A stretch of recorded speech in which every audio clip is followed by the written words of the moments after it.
we made contact with the airborne at daylight. Man, you wouldn't believe how grateful I was to see those guys. The invasion was underway, and nothing could stop it. The victory had many fathers, and mothers too. Whether it was the GIs and Tommies storming the beaches in Normandy, or the French patriots who came out of hiding to destroy railroads, cut wires, or simply carry messages. We built a free French partisan army strong enough to throw the Germans off balance. They came out of hiding, creating mayhem everywhere. The resistance did its job of distracting the Germans and keeping them away from the Normandy beaches. By the time the Krauts began to move, it was far too late.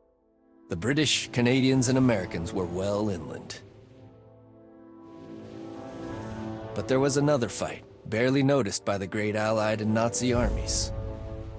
The resistance had its own separate civil war to win. Collaborators, milice, and cops were all attacked. I heard of bombings, assassinations, and gunfights as Frenchmen fought Frenchmen. As ever, de Gaulle's Free French were at the heart of this fight.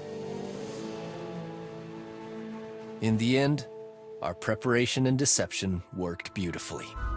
There was little to stop the Allied advance. By the second day, the British had taken Caen. We had GIs outside Cherbourg and Polish armor across the Orne River. Mighty tank forces were building for the breakout. They say Patton is ashore and champing at the bit to race across France and roll over the Krauts. These are the happy days. There is still much to do.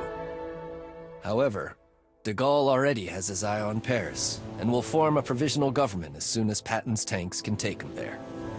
After our great success, I know we will prevail and liberate France. As the prophet said, "Is not this the task that I have chosen? To loose the bands of wickedness, to undo the heavy burdens, and to let the oppressed go free, and that ye break every yoke." Here, with the men and women of France, I keep the faith.